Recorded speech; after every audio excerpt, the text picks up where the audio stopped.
हम डीजल में इथेनॉल नहीं डाल सकते, तो इथेनॉल से आइसोब्यूटेनॉल भी बन रहा है और isobutanol can be alternative for diesel.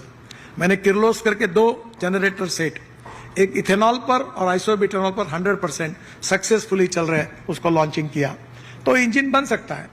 और डीजल में भी 15% आइसोब्यूटेनॉल डालने के बारे में चल रहा है। तो आइसोब्यूटेनॉल हो, इथेनॉल हो, सस्टेनेबल एविएशन फ्यूल हो, बायो सीएनजी हो, और बाद उसके साथ साथ पुरी साहब हमारे देश में क्रूड ऑयल के साथ और नेचुरल गैस का उत्पादन बढ़ाने की कोशिश। अभी अभी आपने जो सुना वह केंद्रीय सड़क परिवहन एवं राजमार्ग मंत्री नितिन गडकरी का तेजी से वायरल हो रहा एक वीडियो है।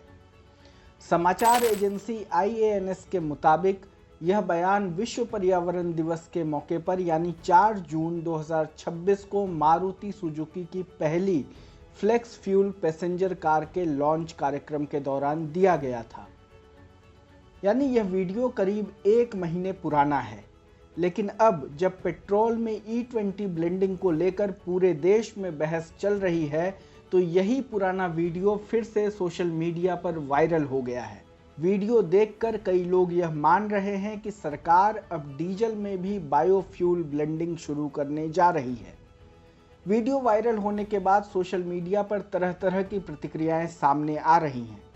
लोग पूछ रहे हैं कि क्या अब डीजल में भी ब्लेंडिंग शुरू होने वाली है।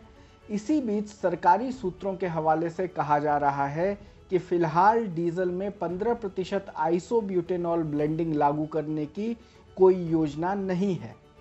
लेकिन आखिर इस वायरल वीडियो में नितिन गडकरी ने कहा क्या था? गडकरी ने कहा कि एथेनॉल को सीधे डीजल में नहीं मिलाया जा रहा, इसलिए एथेनॉल से आइसोब्यूटेनॉल तैयार किया जा रहा है और यही भविष्य में डीजल का विकल्प बन सकता है। उन्होंने कहा कि सरकार डीजल में 15% तक आइसोब्यूटेनॉल ब्लेंडिंग की दिशा में काम कर रही है। उनके मुताबिक इससे भारत की आयातित कच्चे तेल पर निर्भरता कम होगी, विदेशी मुद्रा की बचत होगी और देश ऊर्जा के क्षेत्र में आत्मनिर्भर बनने की दिशा में आगे बढ़ेगा। गडकरी ने यह भी बताया कि इस तकनीक के शुरुआती परीक्षण सफल रहे हैं।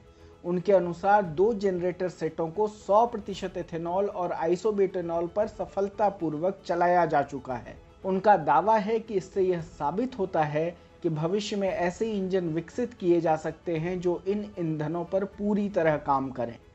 ऐसे में सवाल उठना स्वाभाविक है कि क्या सरकार की सोच अब केवल पेट्रोल में एथेनॉल ब्लेंडिंग तक सीमित नहीं है, वह डीजल के लिए भी वैकल्पिक बायोफ्यूल विकसित करने की दिशा में काम कर रही है।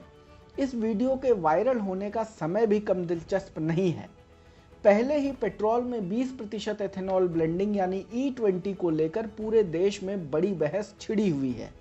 सवाल उठ रहे हैं कि क्या इससे इंजन खराब हो रहा है, क्या पुराने वाहनों पर इसका असर पड़ रहा है, क्या माइलेज कम हो रहा है, क्या एथेनॉल बनाने में बहुत ज़्यादा पानी खर्च होता है, क्या सभी गाड़ियां वास्तव में E20 के लिए तैयार हैं?